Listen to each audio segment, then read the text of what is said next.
Ma grand-mère dit souvent que chacun disait sa propre vérité. Aujourd'hui, je vais vous dire ma propre vérité. Bonjour à tous, j'espère que vous allez bien. Ici Émilie Matigou. Si vous êtes nouveau ou nouvelle sur ma chaîne, likez, abonnez-vous, partagez la vidéo. Partagez la vidéo, let's go. Alors, aujourd'hui, je vais vous parler de ma propre vérité. Je n'ai pas honte de vous dire ma propre vérité parce que je suis un être humain comme les autres. Je mange, je bois, je dors comme les autres. Donc, je fais, comment dire, je sais pas tout. J'apprends au quotidien et tout. Donc, let's go. Alors, lorsque je suis arrivée, enfin, lorsque j'ai eu mon visa pour la France, lorsque je suis arrivée, je savais pas qu'il fallait renouveler son titre de séjour. Je savais pas que lorsqu'on te donne un an, après un an, tu dois renouveler et tout et tout. Lorsqu'on te donne 2 ans, tu dois renouveler après 2 ans. Moi, je savais pas. C'est ma propre vérité que je vous dis. Donc, si vous voulez vous me juger, je m'en fous. C'est ma vérité. Ce qui y a plus pire que ça. Donc, moi, je savais pas que lorsqu'on vous donnait un titre de séjour, il fallait renouveler. Moi, je me disais que lorsque vous avez le visa, on vous donne et c'est bon, vous n'avez plus rien d'autre à faire concernant les procédures. Vous venez, vous faites ce que vous avez à faire comme les autres et tout et tout. Donc, je ne savais pas qu'il y avait encore d'autres formalités et tout. Donc, c'est pour ça que je tiens à vous parler de ça aujourd'hui. Pour ceux qui ne savent pas, comme moi, j'étais ignorante et tout. Pardonnez mon ignorance, c'est la vie. Vous n'allez pas me jeter, vous allez me prendre comme ça. Je ne savais pas du tout et tout. Donc, lorsque vous arrivez en Europe, vous devez renouveler votre titre de séjour, bien évidemment. Vous devez d'abord valider, même à l'arrivée, vous devez valider votre titre de séjour. C'est important lorsque vous arrivez en tant qu'étudiant. Vous devez valider votre titre de séjour. Et en fonction du nombre d'années qu'on vous a donné, vous devez renouveler votre titre de séjour. Donc, ici, très important à noter, lorsque vous allez renouveler votre titre de séjour, pour éviter le stress déjà, lorsque vous renouvelez votre titre de séjour, bien, lorsque vous validez votre titre de séjour une fois à l'arrivée, vous devez avoir en tête comment vous allez valider le prochain titre de séjour. Donc, si on vous a donné un an, vous devez déjà avoir tracé ce que vous allez faire durant les un an et comment vous allez renouveler votre titre. Donc, il faut noter, il y a beaucoup de documents à prêter.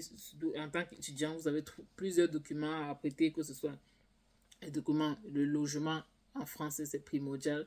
On vous demande toujours votre adresse, même avant de demander votre nom, je vous l'ai déjà dit, on vous demande d'abord votre adresse. L'adresse en français, c'est très important. Donc, vous devez vous rassurer que vous avez l'adresse conforme.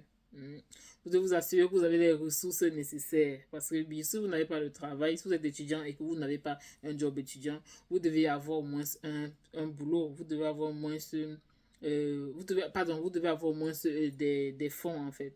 Donc, proportionnel à ce que vous avez déposé lorsque vous êtes arrivé. Je pense qu'en France, lorsqu'on arrive en tant qu'étudiant, c'est 615 euros par mois et tout. Donc, lorsque vous avez renouvelé votre titre de séjour, vous devez avoir la même somme compte, dans votre compte pour pouvoir renouveler. Si et seulement si vous n'avez pas vous n'avez pas un job étudiant ou bien vous n'êtes pas en alternance.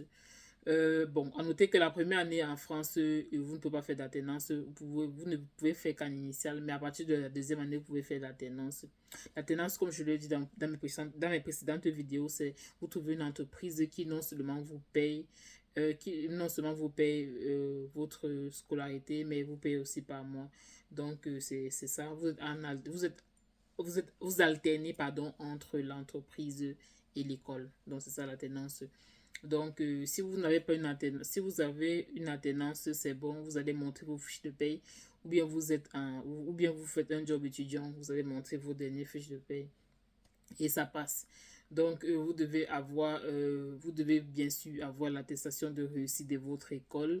Vous devez avoir ce que vous voulez. Vous devez avoir le document qui atteste, en fait, ce que vous voulez faire l'année prochaine, si vous voulez également continuer en tant qu'étudiant ou bien vous voulez faire, je sais pas, vous voulez déjà chercher un travail. Vous devez en fait avoir la preuve de ce que vous allez faire l'année à venir en fait. On va vous donner un titre de séjour en fonction de ce que vous voulez faire. Donc, le temps qu'on va vous donner, ce sera en fonction de ce que vous avez à faire.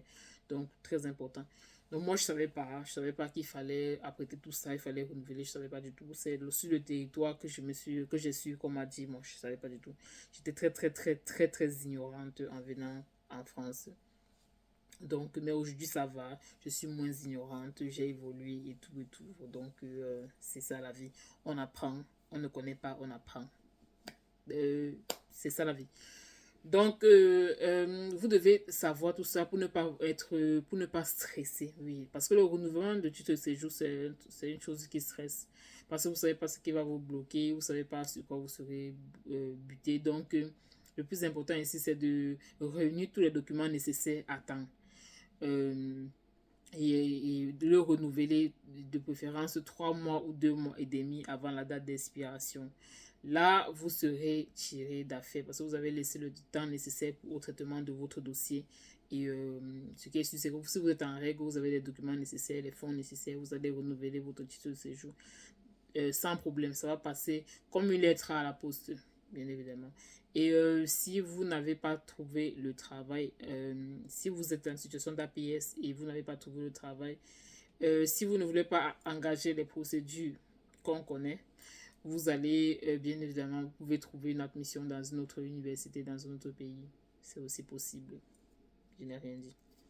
Alors, c'était Émilie Matigou. On se dit à très bientôt pour une prochaine vidéo. J'espère qu'elle vous a plu. Alors, si elle vous a plu, bien évidemment, likez, abonnez-vous, partagez la vidéo. Et on se dit à très bientôt pour une prochaine vidéo. D'ici là, portez-vous bien. Bonne journée, bonne soirée, en fonction de vous trouver, bien sûr.